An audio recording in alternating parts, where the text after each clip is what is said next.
Permission to record, class.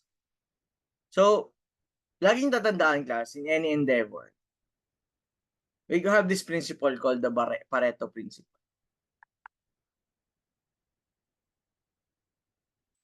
What does this mean?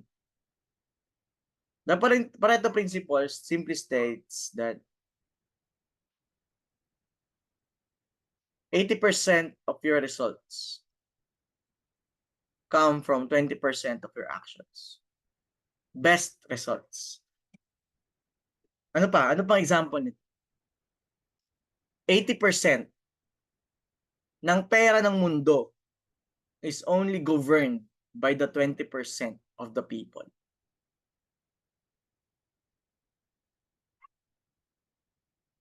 %, 70% ng mundo. Actually, 74% ng mundo, which is close to the ratio, is composed of water. 25% lang yung land. And ito na yung pinakamahalaga. In any subject, in any discipline, in any book, including ito, yung mga libro natin na nakakapal, 80% are trivial. And 20% is what is essential.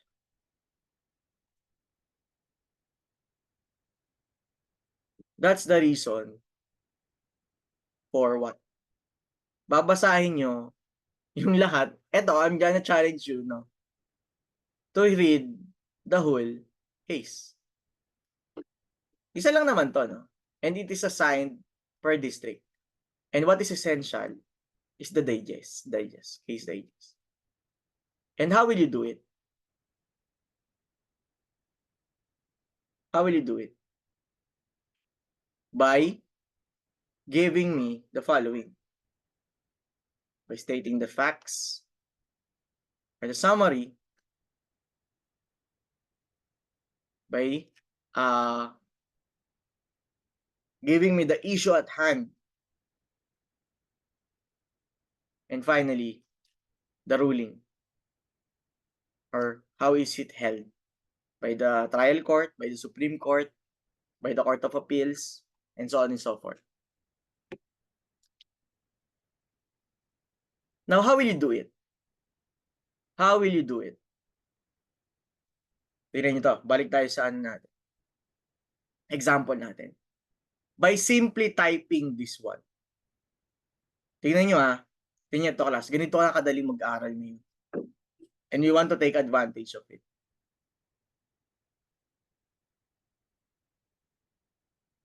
Ita-type ko lang to. Actually, kahit yung first term lang, yung first words lang. Nara versus Redmond. Tandaan nyo, Nara versus Redmond. Ayun, lumabas na. Eto na. Eto, class, yung buong text. Pwedeng lawful project, pwedeng hanap kayo sa Supreme Court decisions. Pero tingnan nyo. Maiksay mahaba. Pakitype. Maiksay mahaba. Tingnan nyo gaano kalito. Diba?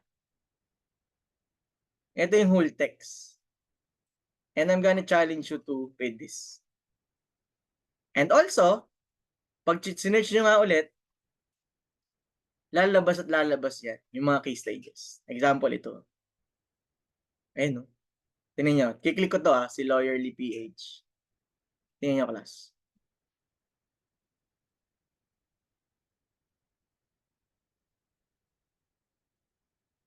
Mahaba, maiksi. Mas maiksi, di ba? Mas maiksi ngayon. Ito na kasi yung digest. Tingnan nyo, ito naka-state na. May mga facts na, may issues na, and how was the decision, and it was, sino yung nanalo sa kaso, di ba? That's how you conduct a case digest. Now, what's your task? As I said, kailangan yung basahin. Kayong bahala. mag-assign kayo ng groupmate, ng district mate na babasahin yung first 5 paragraphs, then susunod, then tsaka nyo i-summarize.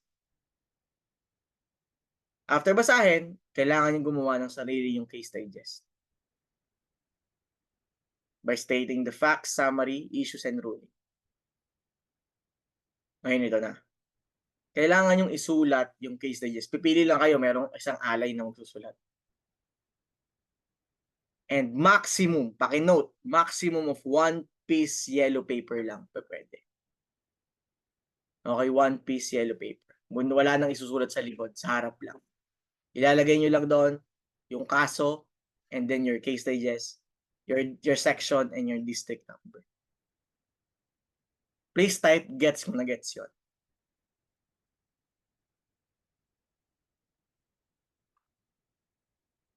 Very good. Okay? Now, here's the cases. Here's the cases. So, gawin na lang natin. Anong gusto nyo? We have 5 cases for 5 districts. Sige, random. Okay, random natin. Sige, Carlo, paki-screenshot muna to, no? Paki-screenshot muna. Para alam nyo na yung nyo. Alam nyo na yung pwede nyo pagpilian dyan. Alam nyo yung ma-assign sa inyo. Okay na. Thank you, Carlo. Ngayon, let's have wheel of names. Para fair. Baka kasi ireklamo nyo na mahaba yung sa amin, sir.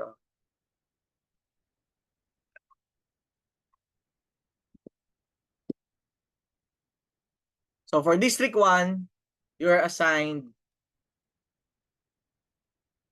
case number 3. Case number 3. Case 3. 3 na lang. Okay? Next. For District 2, we have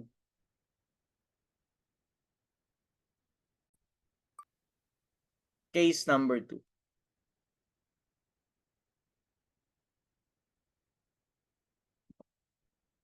For District 3, we have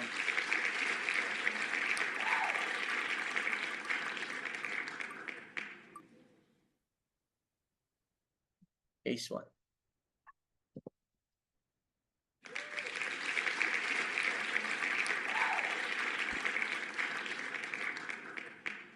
We have 5 and 4. Yun! Oh, ayos na. Then, let's have, tingnan natin kung paano yung magiging strategy natin next week. Okay? Kung bigla akong magtanong about the cases, kung bigla akong ipa-report yan, basta ready yung yellow paper niyo. Malinaw? Do you have any questions before we conclude? Do you have any questions, class?